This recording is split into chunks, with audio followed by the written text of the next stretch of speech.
Audio Jungle. साथियों नमस्कार।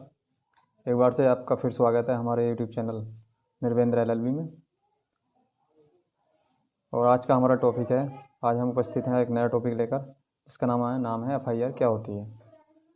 तो हम वीडियो शुरू कर रहे हैं। उससे पहले आप लोगों से एक रिक्वेस्ट है कि हमारे चैनल को सब्सक्राइब कर दें और ज़्यादा से ज़्यादा लोगों को शेयर कर दें, जिससे कि अधिकतर लोगों के पास ये जानकारी पहुंच जाए। तो आइए शुरू करते हैं। FIR क्या होती है। जब पुलिस को किसी गंभीर प्रवृत्ति के आधार पर यानी संज्ञेय अपराध की जानकारी मिलती है, तो उसके बाद जो सबसे पहले लिखित दस्तावेज होता है, लिखित दस्तावेज तैयार किया जाता है, उस पर पत्र को ही FIR बोलते हैं।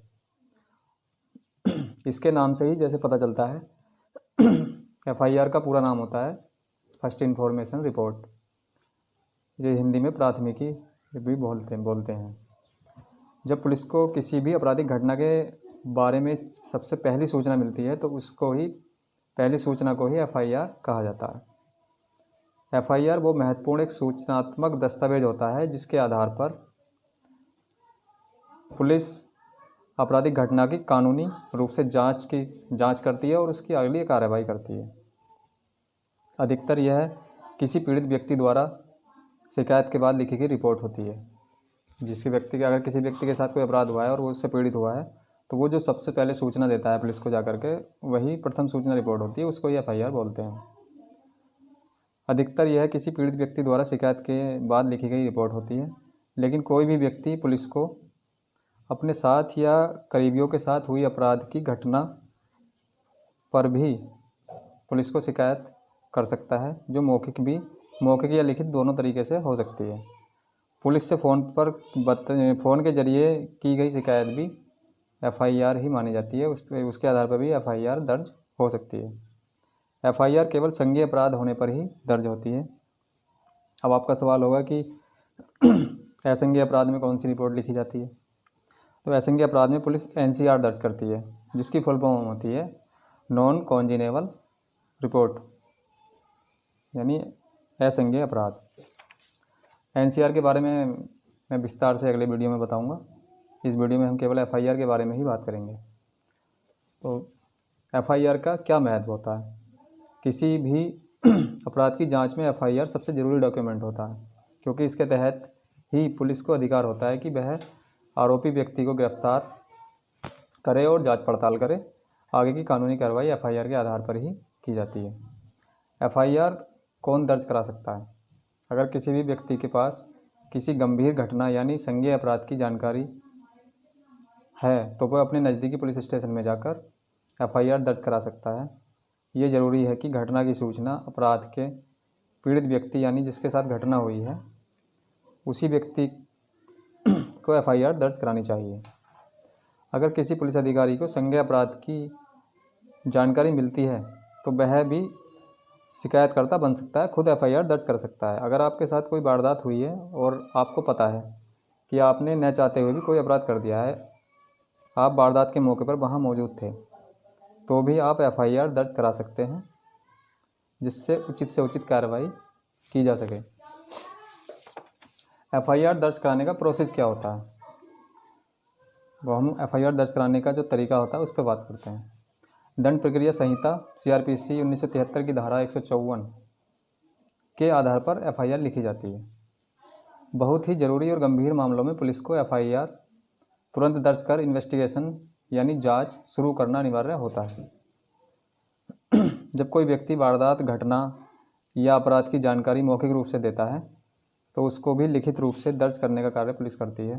प्रावधान यह भी है कि टेलीफोन से मिली अपराध की सूचना को भी FIR की तरह समझा जा सकता है। शिकायतकर्ता या जानकारी देने वाले व्यक्ति का यह अधिकार होता है कि उसने जो मौखिक जानकारी दी है, पुलिस उसको लिखने के बाद पढ़कर सुनाए। यानी आप किसी भी शिकायतकर्ता ने जो जानकारी दी है पुलिस को और उस पर रिपोर्ट FIR दर्ज हो जाती है, तो शिकायतकर्ता का यह अधिकार है कि उसको FIR पढ़कर सुनाई जाए।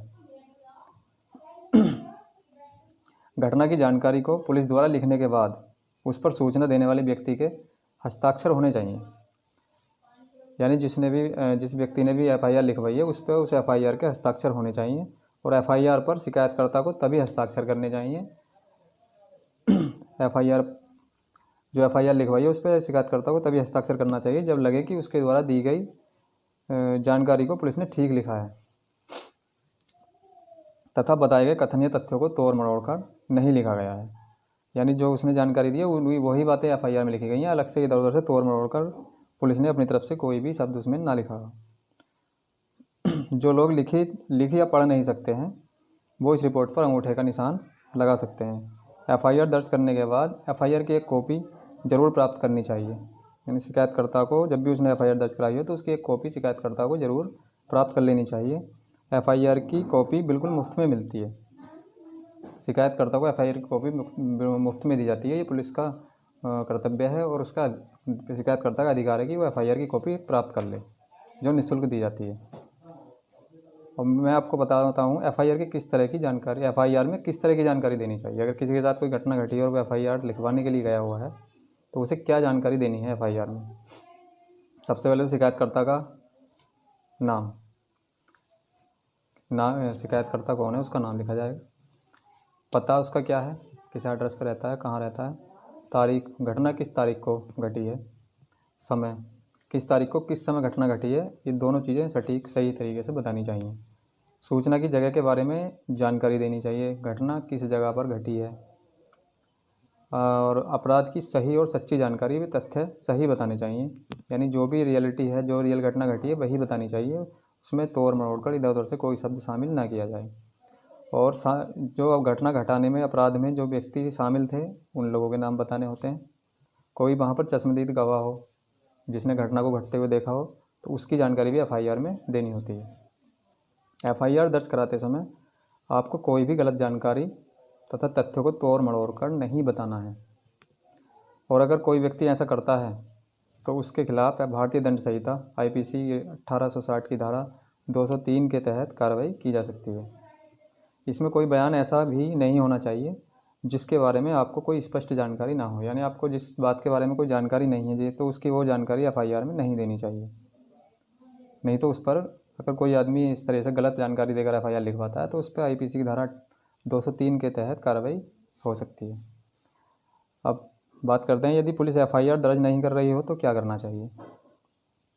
कोई FIR लिखवाने गया, पुलिस ने मना कर दिया या टाल दिया, FIR नहीं लिखी, तो उस समय क्या करना चाहिए शिकायतकर्ता को। अगर थाना अध्यक्ष FIR दर्ज नहीं करते हैं या करने से इनकार करते हैं तो वरिष्ठ पदाधिकारियों से मिलकर या डाक द्वारा इसकी सूचना देनी चाहिए। यानी जो थाना अध्यक्ष से ऊपर के जो अधिकारी हैं उनको जो है ये जानकारी लिखित में या मिलकर देनी चाहिए। कई बार लोगों द्वारा दी गई सूचना पर पुलिस FIR दर्ज नहीं करती है तो इसके लिए पुलिस सुपरिटेंडेंट, SP या इससे ऊपर DIG और IG से शिकायत कर सकते हैं। इन अधिकारियों को अपनी शिकायत लिखित रूप में पोस्ट के जरिए भी भेज सकते हैं। यानी अगर आप डायरेक्ट नहीं मिल सकते हैं, जा नहीं सकते हैं, तो आप एक प्रार्थना पत्र लिखकर रजिस्ट्री से डाक से भेज सकते हैं। वे अधिकारी अपने स्तर से इस मामले की जांच करेंगे या जांच करने के आदेश या निर्देश देंगे। अगर FIR को दर्ज नहीं किया जा रहा हो तो क्या करें। अगर मान लो आप सब जगह चले गए फिर भी FIR नहीं हो पा रही है तो फिर क्या करना है। FIR दर्ज कराने के लिए कभी कभी कई व्यक्तियों को न्यायालय का सहारा भी लेना पड़ जाता है। इसके लिए घटना की शिकायत न्यायालय में भी कर सकते हैं। जिस न्यायालय क्षेत्र में वह घटना घटी है उस संबंधित न्यायालय में जाकर इसकी शिकायत कर सकते हैं। उसको दंड प्रक्रिया संहिता की धारा यानी CRPC की धारा 156(3) के तहत शिकायत कर सकते हैं। इसके बाद केस संबंधित के मजिस्ट्रेट को रेफ़र कर दिया जाता है। जो भी संबंधित मजिस्ट्रेट होते हैं उन्हें रेफ़र कर दिया जाता है और शिकायतकर्ता मजिस्ट्रेट के सामने अपना पक्ष रखता है। अगर मजिस्ट्रेट शिकायतकर्ता की बातों से संतुष्ट हो जाए तो फिर FIR का आदेश करता है। FIR दर्ज करने के बाद पीड़ित पक्ष को FIR की कॉपी भी दी जानी चाहिए। यानी माननीय न्यायालय के द्वारा भी अगर FIR लिखी जाती है तो वहाँ पर भी पीड़ित पक्ष को यानी शिकायतकर्ता को FIR की कॉपी दी जानी चाहिए। पीड़ित पक्ष FIR के लिए हाई कोर्ट का भी दरवाज़ा खटखटा सकता है। हाई कोर्ट में संविधान के अनुच्छेद 226 के तहत याचिकाकर्ता अर्जी दाखिल कर सकता है और मदद की गुहार लगा सकता है। अब बात करते हैं एफआईआर दर्ज कराने के बाद भी पुलिस कब जांच नहीं कर सकती है।